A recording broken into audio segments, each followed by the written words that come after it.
today we are going to look at this very important question: is diversity our strength? And to do so, we have with us two important esteemed guests and our panelists, whom we will be actually asking them questions. But before that, I would like to introduce to each one of you our esteemed panelists. The first one is Reverend Dr. Richard Howell. The second panelist that we have with us this evening is Mr. Barkus Warjri. Well, let me first begin with the first question, which I'm going to ask Mr. Barkus Warjri. And the first question is, how do you see Romans 13, verse 1, which I will read to you the passage? It says, "Let everyone be subject to the governing authorities, for there is no authority except that which God has established. The authorities that exist have been established by God," says the Bible. Now, how do we understand this passage in the present context? Could you please elaborate for us? Thank you very much, Dr. Balajit. Oh, thank you for that question. It's interesting that this question has been selected from the book of Romans, because the book of Romans is a letter from Paul to the Romans, and the Romans were actually in a kind of a tussle between two groups, which was the Jewish Christians on one side and the Gentile Christians on the other side. And so each was trying to impose, you find that Jews were trying to impose their traditions upon the Roman Church. The Gentiles thought that their beliefs should have priority. And so that diversity went under tremendous tension. Now, so the interesting thing here is that we find that in Romans chapter 12, you find that Paul starts that with telling us, of course, that we are the temple of God, or in a way he says that our bodies should be living sacrifices. And then he follows that up with an interesting little note there. And we see that in verse 3. He says, "Do not think, let no one think himself more highly or more important than he ought to think." And so the problem with the Romans were, in the church in Rome, was these two groups thought each was more important than the other, and they were not giving in. Now you find that Paul then, after that, he speaks about the body of Christ. Now the body of Christ is very interesting because it's diverse. It has, all kinds, like your body and my body. We have different parts, but each part has its own work. And, the eye cannot think that it's better than or more important than the mouth, or the nose thinks that is more important than the feet. So when they think that they are more important, then you have a huge problem. So therefore, what Paul has actually woven there together is that the interdependence of the different parts of the body. And then he goes on to that section where you ask the question, where it says in chapter 13, and before that, he already says that we ought to depend on God. At the end of chapter 12, he says, we have to place ourselves before God, leave it to God, and do not think that you're going to take the judgment to your own hands and decide that you're going to have your vengeance. No, it's God who's the one who will distribute or advocate justice. So then in chapter 13, he comes on with that little verse where he says, "Let every soul be subject to the higher powers." So first, in chapter 12, he's speaking about believers believing or within the relationship within the church. And then here in chapter 13, he's talking about relationships of believers with the government. So he says, we ought to subject ourselves to the higher powers. Again, he's bringing in that same thought that God is the ultimate. He's the one who will judge. And then in chapter 13, he's the one who's in charge. Every power is there by God's decision. God has allowed every power to be there. And so he says we ought to respect and be subjected to every power which God has kept. And and so what we find here is really that Paul is telling us the problem is we think we are too big. We cannot allow the other side. We think we are more important and the others are not important. In our relationship, in our the other relationship with the higher authorities, we think that we are more important and that we should make the decisions. But Paul is saying it is God who knows it best. So it's a question of subjecting ourselves to God. First, we do not try to impose ourselves upon each other. Second, he's saying you've got to subject yourselves to God. And therefore, it's when we subject ourselves to God that we can allow and see the diversity which flourishes. God has kept all things for us to, and there's a whole lot of diversity all over around, as we mentioned in our country, and we'll be talking about that maybe a little bit more. But if we accept God's sovereignty and realize that He's the one who has set every power over us, and it is not upon us to decide what should be the power or who should not be. We have already decided in a democracy. We have elections, we've decided, and that is the power which God has allowed to sit over us. Therefore, he says, we ought to be subjected to every power. And it's nice that we are at a time where we question, in a modern world where we question the government. Yes, in democracies, we have the right to question the government, but we have no right to be rebellious against the powers whom God has kept. Thank you. Thank you. And I really like the word that you've said, that we have the right to question governments, but then we also need to acknowledge that ultimately it is God who is sovereign over all of our lives. And that is a wonderful statement and a wonderful thought to ponder upon. Now, let me quickly shift to Reverend Dr. Richard and ask you this question, that in light of the changes that we are going through, when you look at the rise of nationalism all over the world, not only in our country, and cultural nationalism, particularly in India, what are some of the challenges that comes to mind, or what are the challenges that it poses as a result of the rise of nationalism? Can you throw some light? We had an interesting answer to your first question about government, and equally interesting expression that we have the right to question peacefully. That's very important. The ultimate question is, who is controlling the controllers? Government controls a nation, but is there somebody controlling those who control? And that's where the issue of nation comes in, and which was so beautifully explained. We live in a democratic nation where we have a constitution that governs us, and therefore we submit to the constitution. A nation is guided by an ideology. There is a movement. It takes together all the cultural factors, political factors together. I'll give you one example of cultural nationalism, which I saw on a debate being held by a television company, and young people were participating in it, educated young people. A question was raised. In America, they say, God bless our nation. God bless our nation. So there is a God on whom you call upon to bless the nation. He says, can you say the same thing in India? God bless India. So one intelligent young girl who believed in cultural nationalism, ultimate reality is culture.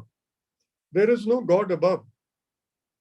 So she was saying, to say that God bless India would not be right, because India is God.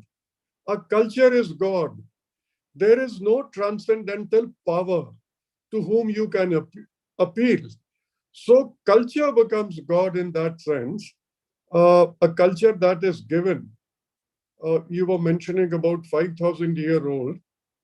India had many nations, political powers. They had kingdoms, thousands of kingdoms which were individually functioning, yet in the same context of geography of India. Cultural nationalism says one nation, one culture, one people. Under that umbrella, everything has to fit in. I'll give you one example of a political leader who said Christians should call themselves Hindu Christians. Muslims should call themselves Hindu Muslims. And one another political leader rather sarcastically made a comment, therefore Hindus should call them Hindu Hindus. What exactly is being said is you are being defined by nation. You are part of one whole. Diversity in that sense is never accepted. It's a threat. So in cultural nationalism, diversity becomes a threat. It happened in Germany when Christians killed Jews. They were Christians. Martin Luther spoke against Jews. Hitler took that as an opportunity to start war. It ended up in Second World War. So this sort of a nationalism believes it has to be pure blood. So it had to be pure German blood. All these outsiders are polluting.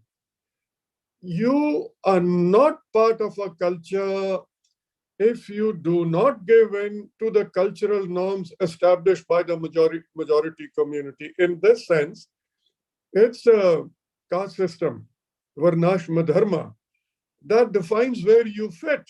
No, see, even within it,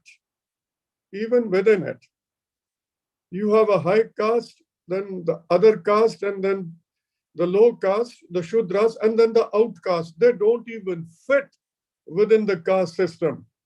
Christians are considered outsiders, Muslims are considered outsiders because they are not part of the one nation defined as by Hindutva, the ideology of Hindutva. Now, I would like to make a difference between Hinduism and Hindutva. Hindutva is part of Hinduism, but Hindutva does not define every aspect of Hinduism.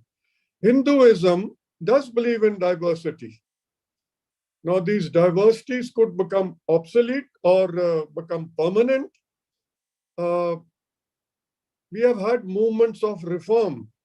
Like Kabir came up, he spoke against caste system when he said, Jat paat puchat na koe, jo hari ko pujat, so hari ka hoye. He brought in a concept of God. Unless you bring in a transcendental power to whom you can appeal, diversity is a threat for people to be homogenized. Going back to Romans 13, if the governments are there to promote social justice and peace, but if the government becomes absolute, if the government begins to demand worship, then you have to oppose peacefully, without arms, non-violent. There is a point where diversity has to be appreciated. You could be belonging to any religion, makes no difference. You see in Bible, Genesis chapter 1, it says God created heaven and earth. Then it goes on to say, God created every human being in his image and likeness. So if God is the creator of every human being, which are very diverse in culture, in language, in ethnicity, in religion, but Bible will tell you, irrespective of whatever be the position of human beings, they have to be served. You cannot use violence or you cannot enforce homogeneity. Cultural nationalism, I am afraid, rejects transcendence. Nation becomes a god, and whatever they decide, you have to follow. Even peaceful opposition is considered a threat. you are labeled as a foreigner. You don't belong to this land. I have a name, Richard Howell, and I've had pretty interesting stories. From where did you borrow this name? Why did you change your name? Or why don't you change your name? Keep some Indian name. No, what is an Indian name? So I had an interesting answer. I said, have you heard the name of George Fernandez? That political leader. Then I said, what about Kerala? You have Thomas and John and Johnson. I said, try and find out what India is. India has the beauty of diversity. What keeps us together is a constitution. Let's follow the constitution. It honors diversity. It binds the people together with the rights that are guaranteed and duties that are there in the constitution. In America, Trump came up and said, America first. It's the same effect of religious nationalism. No, they have not gone to an extreme. But I'm afraid in India, we are hitting extreme. 1 billion Hindu majoritarianism. All are not believers in cultural nationalism. One nation, one culture, one people. But if diversity is not appreciated, it becomes a threat. Thank you, Dr. Richard, for that very clear response to that question. And thank you for reminding us again the big picture that India is a home for diversity, and the Constitution is the roadmap, so to say, or the framework by which we navigate. And I do understand that this is very much now up for grabs when we speak of diversity now more than any other time in the history of our country.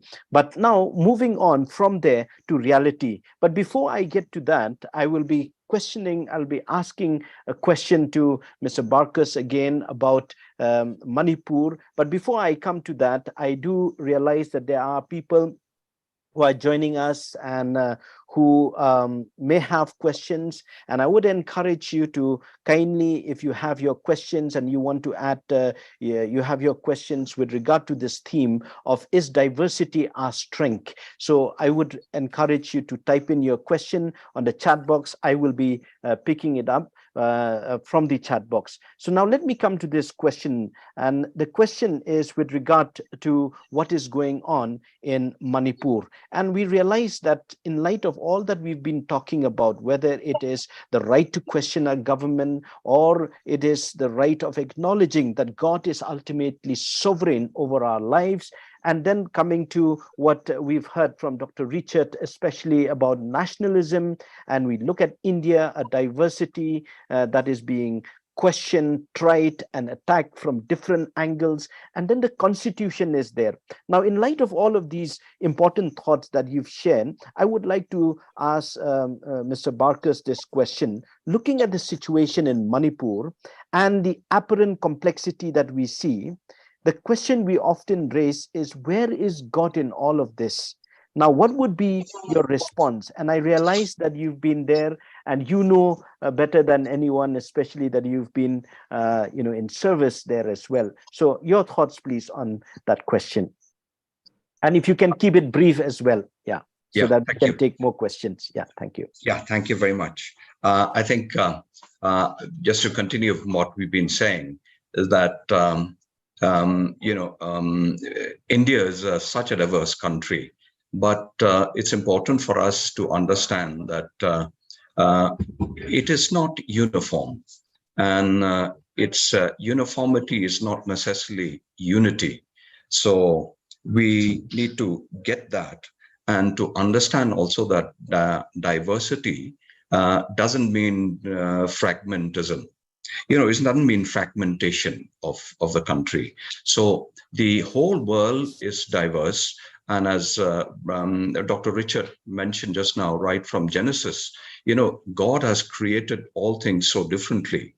But yet all the different forms of life on the earth or in the air, on the sea, They all have a dependence upon each other, and we know very well that. We understand when we look at the environment and the nature, we understand the interdependence of these different sets of life.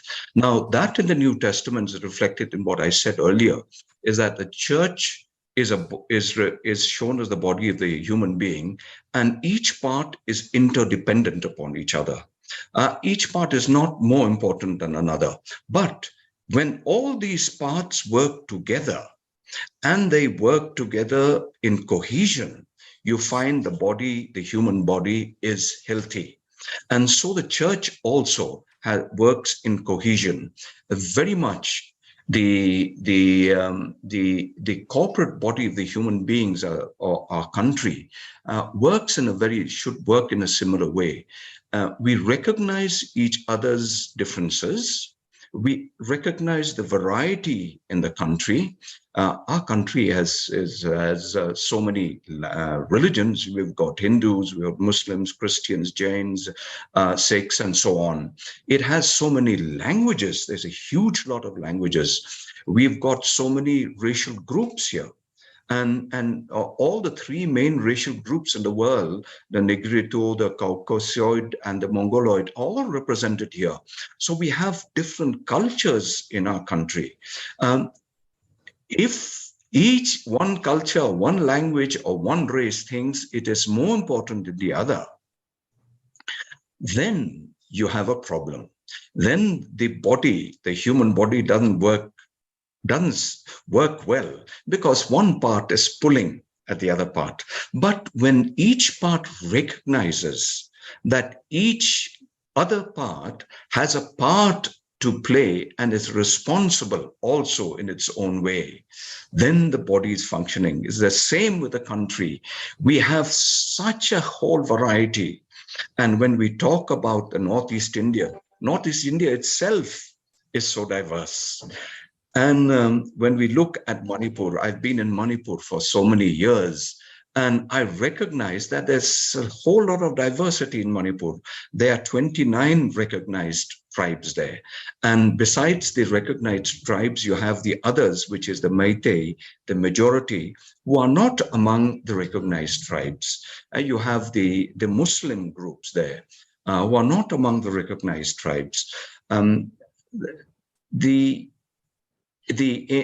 tendency from one group to impose itself on another group has led to tensions which has taken place historically in Manipur.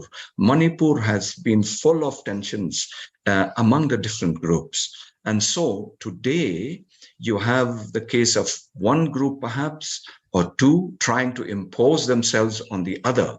And you have, what do you have? You have it's the body which is really pulling apart. It's the eye which is saying, no, I can't work this way. It's the foot which is saying, no, I can't work this way. And so when the body pulls apart, it's manifested in the kind of violence that we have today in Manipur. And this is a reflection, therefore, and it's also a warning, I think, for us in the whole country, that we can't impose one set of ideas or one set of beliefs and think that it is more important than the others. But when we recognize and accept the diversity and say that, yes, every diverse part has its specific part to play in the country as a whole, like Manipur, if they had done that, it would have been peaceful. But our country, we have to learn our lessons from what is happening there and say that, yes, we recognize every little part. We accept every part has an important part in itself to play. And when we recognize that, then you can say that we can have unity in diversity. We should not try to have uniformity in diversity. It's unity in diversity which is required. And when that comes about, then you have the nation working. If that comes about in nature, if we do not try to play around with the balance that we have in nature, then that nature will work well. Then the country will work well. I think we have a lot of lessons in all that God has created and kept for us. Thank you. Beautiful response to that question.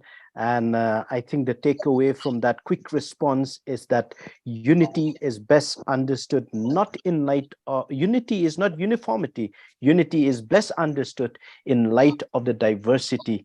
And the problem that we see in Manipur is when you fail to acknowledge that diversity, and when one particular group emphasizes or exercises its right over the others and deprives the other for their dignity and livelihood, and that is when everything goes haywire. And thank you. I think that is a beautiful point that we need to keep in mind. There's so much that we need to learn as well. Let me quickly get back to Dr. Richard. And the question I would like to ask him is, why are issues of identity vital for the flourishing of human life for everyone? And I think this is a very important question. See, in India, since we are talking about diversity, identity is an issue that has ravaging humanity all over the world, leave alone India. Identity is our number one problem. Identity answers the question, who am I? Added to it is the issue of dignity. What is my worth? Both go together. Identity defining dignity, or dignity defining my identity. Identity in India is defined by your caste. In the majority community, sad to say, even within the church sometimes, you see caste raising head. So some are superior, some are inferior. Your identity, let me put it this way. We had a student who came to study at Caleb. He was a Christian, he was a graduate, but he came from a Dalit background. So he started talking about, we started discussing, and he said, I hate myself. I was surprised. I said, you are educated, you play music so well, you are studying theology, you know Jesus Christ, but he says, I am a Dalit. I said, who told you you are a Dalit? He said, that's what I've grown up with. People call my parents Dalit, they call me Dalit. Now remember, Dalit is an outcast. They're not even part of the four hierarchies of caste. They're outcasts. I am an outcast. His identity was as a human being created in the image of God was not being recognized, and he started hating himself. It caused injury. Non-recognition or misrecognition inflicts harm. It's a form of oppression, imprisoning someone in a false, distorted, and reduced mode of being. Dalits are inferior. Well, who said that? Women are inferior. Who said that? Let me make two statements and then getting on to further answering the question. Identity defines my dignity, not the other way around. What do I mean? I get my identity by grace. God created me in his image and likeness. It's given to me by grace. I never earned it. Creation gives me my identity. I am created in God's image. So my worth, my dignity comes from my identity. I'm a child of God, creation of God. Secondly, redemption gives me my identity, which is again by grace. Creation is by grace. Grace gives me my identity, not but how other people define me. That is critically important. You might think these people, they have dementia, so they are less than human beings. No, just because a person has dementia doesn't make him less important. They are poor, so let the rich flourish, and the poor people, well, who bothers? You are suffering because of your karma. We need to recognize, first of all, equal identity of everyone, that they need to be served and not exploited, whatever their position in life might be. I'll give you one example and close. This comes from Jyotibai Phule. He was of a Shudra, Mali caste, and he studied with a Brahmin in school and they became friends. So he was going in the wedding procession of his friend, and other Brahmins saw him. How can a Shudra walk with the Brahmin? And they threw him out of the procession. As a young boy, he felt very bad, man. He was my friend, a Brahmin friend, and why was I thrown out? So he went home, he thought about himself, then he said, look, even we make a distinction. We don't allow Dalits to come and drink water from a well. So he changed his living. He started inviting people. He educated himself, sent his wife for education. He got education. Then he searched for, his hunger was equality, dignity, respect. He read Hindu literature. Then he came across a story, a mythical story of Bali Raja. Bali Raja is a king and he was not of the high caste. So high caste people did not like him. They went to their priest and said, do something. He said, well, I can't do anything because he has been elected as king. What can I do? So he said, I'll pray to God. So he prays to God. Now Vishnu takes an avatar and comes as a dove. And he goes to the king, Bali Raja, a righteous king, a good king, and he says, give me 3 steps of land. He said, you are such a short man, you can ask for more. He said, no, only 3 steps. He said, take it. So then he comes to his real self. With 1 step, he covers the earth. 2nd step, he covers the heaven. 3rd step, nothing left. So he puts the 3rd step on his head. And Bali Raja gets into hell, Patal, below. Once a year, he comes out, looks at the kingdom, and he says, I will come again and establish the kingdom of righteousness. Now, Phule read this story and got so excited. He said, Jesus Christ is Bali Raja. He came into this world to save people, but he was crucified, and he will come again to deliver his people. That his identity was an issue. If you want Indians, India, every human being to flourish, recognize their identity as equal, not to be harmed, not to be oppressed, but to be set free. Identity is given by God's grace. Dignity comes out of my identity. Our problem is you are a rich man, you are a better person. You have so much wealth, you come and sit here. That's what they did in the book of James. James is telling us, don't you make a distinction.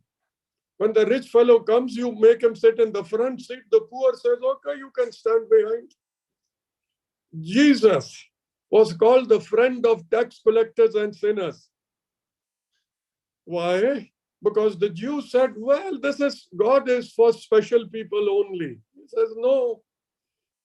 Jesus used 2 strategies to give flourishing of life and give identity to people.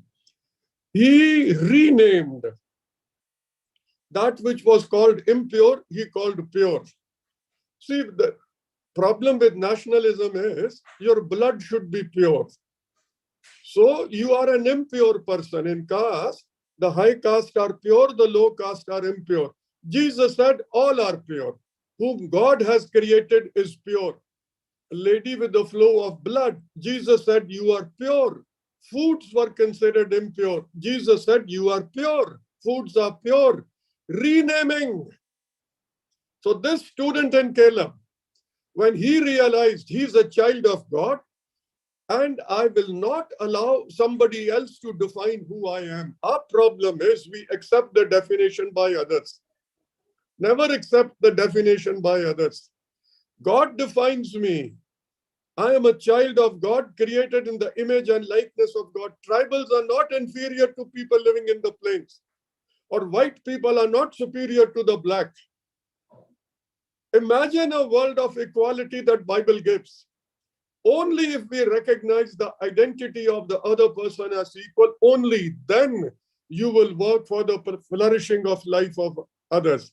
Otherwise, you will not. They are low. It's their karma. Recognize equal identity of everyone. It sets you free. By the way, the Constitution of India, there is one opportunity that the Constitution gives you where all are equal, and that is when you cast your vote. When you cast your vote, you are equal to the highest of the high or the lowest of the low. There is equality. Cast your vote carefully. The law in India is good, recognizing all as equal. We don't practice it. That's a separate story because we are defined by our different cultural aspects. We are equal, identity given by the grace of God. Therefore, all need to be served. All need to be lifted up. Doing justice to poor is the demand of justice. It's not charity. Help the poor is a demand of the justice, if you really believe in justice. Don't say, those poor people, I'm giving them some charity. Wow. See, we have broken relationship. We don't share. Poor people are there because we have refused to share. We learn to hoard. Accumulation of wealth has power. Markets are ruthless. Competition, they'll kill you. Accumulation of wealth, not sharing of wealth. Accumulation of wealth gives you power. In a place where broken relationships are there, where justice and righteousness is not practiced, poor will remain poor. The day we recognize equality and sharing, things will begin to change. Thank you. Thank you, Dr. Richard. I mean, that is so wonderful. I wish you could go on. I mean, I was just listening and listening, and you identifying Jesus with that story that he is indeed the Balir Raja, right? And I'm reminded of this saying which says, "Ideas have consequences."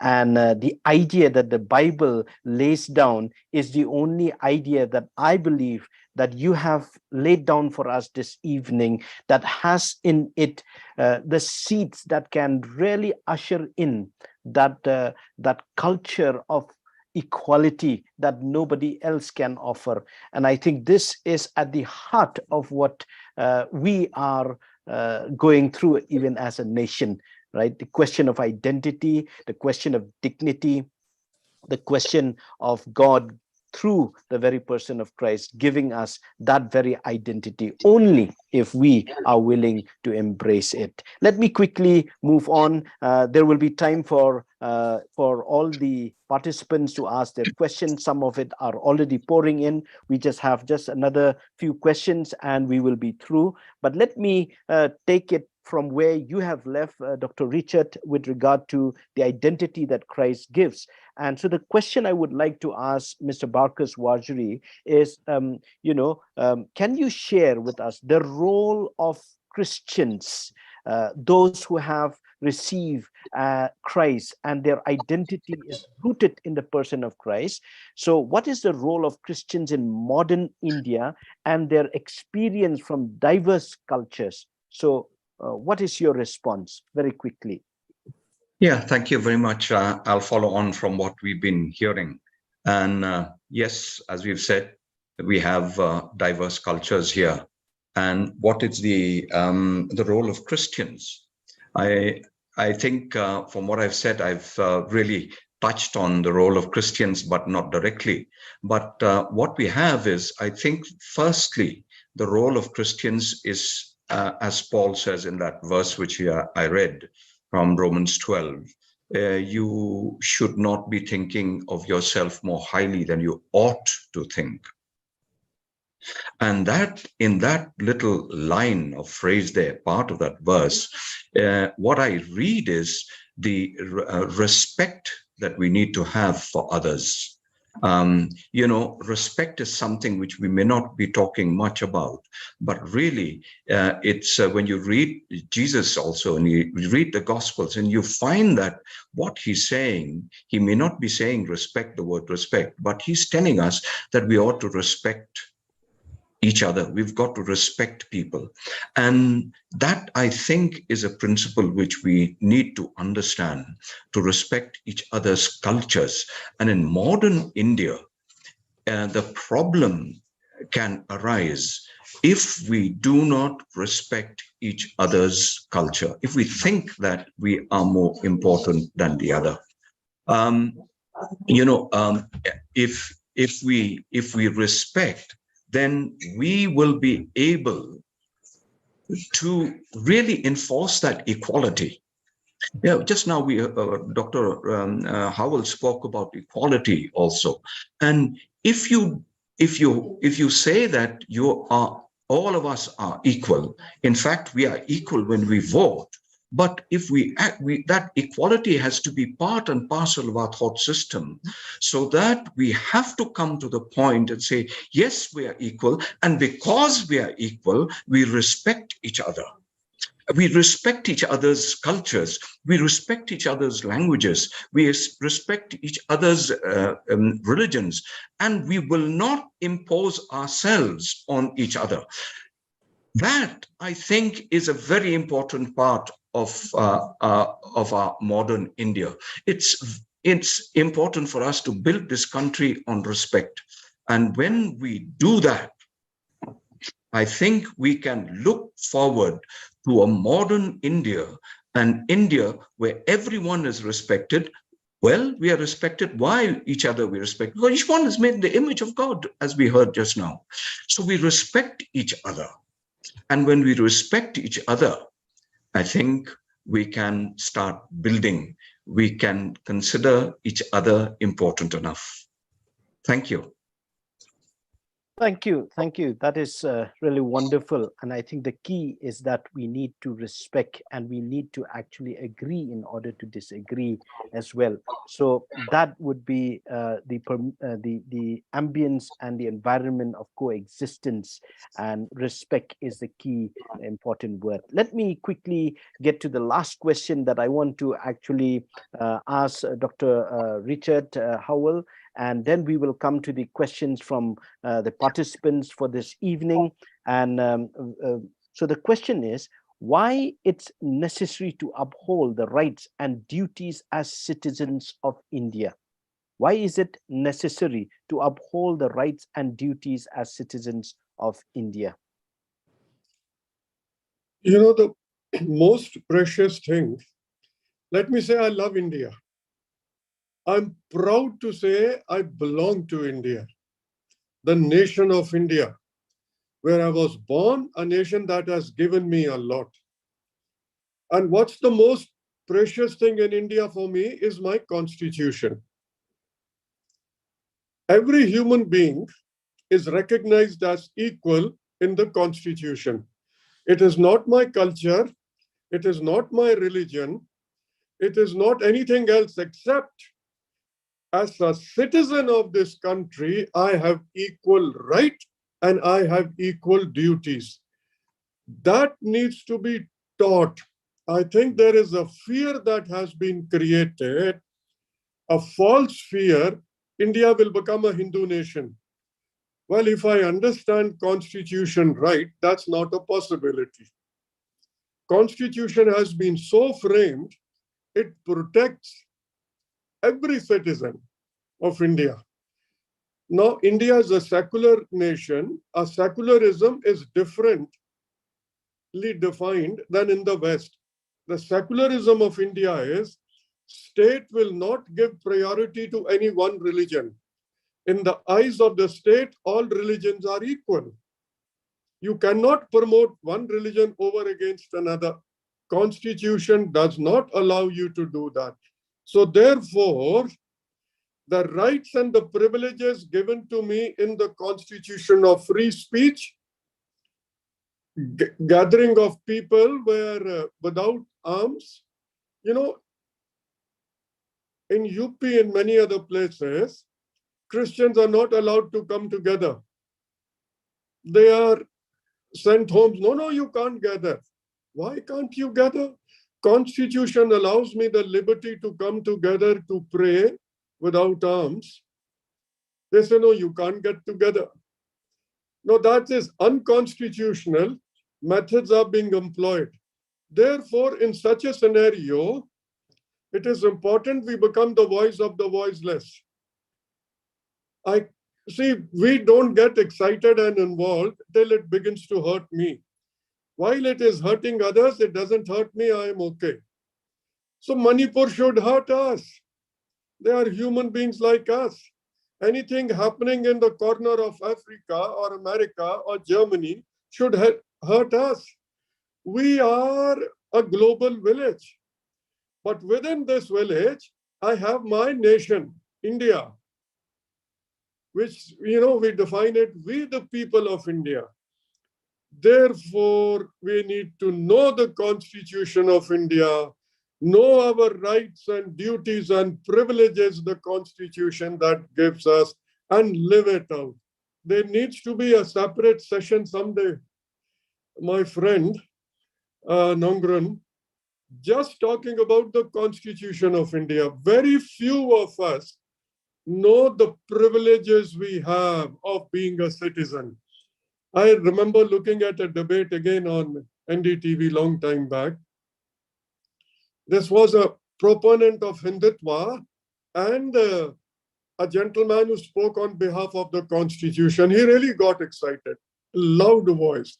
He said, I'm the most important person in India. And that is because the Constitution gives me the right. I am recognized as a free citizen of this country with all the rights and privileges and duties. How dare you come and threaten me? No, we allow fear to grip us because we don't know our rights and privileges. So therefore, we need to educate our nation about we live in a democratic country, we have a vote which we can use. Respect authorities, respect everyone, that is critically important. But at the same time, share the good news. Share the message of the Bible. We were talking to few people. We said, Bible tells you, God accepts me the way I am. He forgives me if when I repent and turn to him, and he calls me a child of God. Not only that, I become a friend of God. That's all we share. Turn to him in faith, one who came and died for us and rose again. What's the bad news about it? It's a good news. My karma, my everything is forgiven. Now, I should have the freedom to share it, not impose upon anybody. And there is no imposition. God loves me, comes down to catch hold of my hand and bring me back to him. That's simple good news. Now, sometimes a constitution allows me to share it. But there are some authorities who say, don't share it. So please know your rights. Every citizen in India need to understand their rights and privileges. As a woman, as a man, the equality that we enjoy. And I think that empowers us. We are citizens of India, but we are also citizens of heaven, Bible tells me. I have a God to whom I am accountable. I love India, I respect India, but like Daniel, Constitution gives me the freedom to worship the Lord God Almighty and not impose myself upon others, but with dignity and freedom, share the love of God with everyone, serve everyone. Thank you.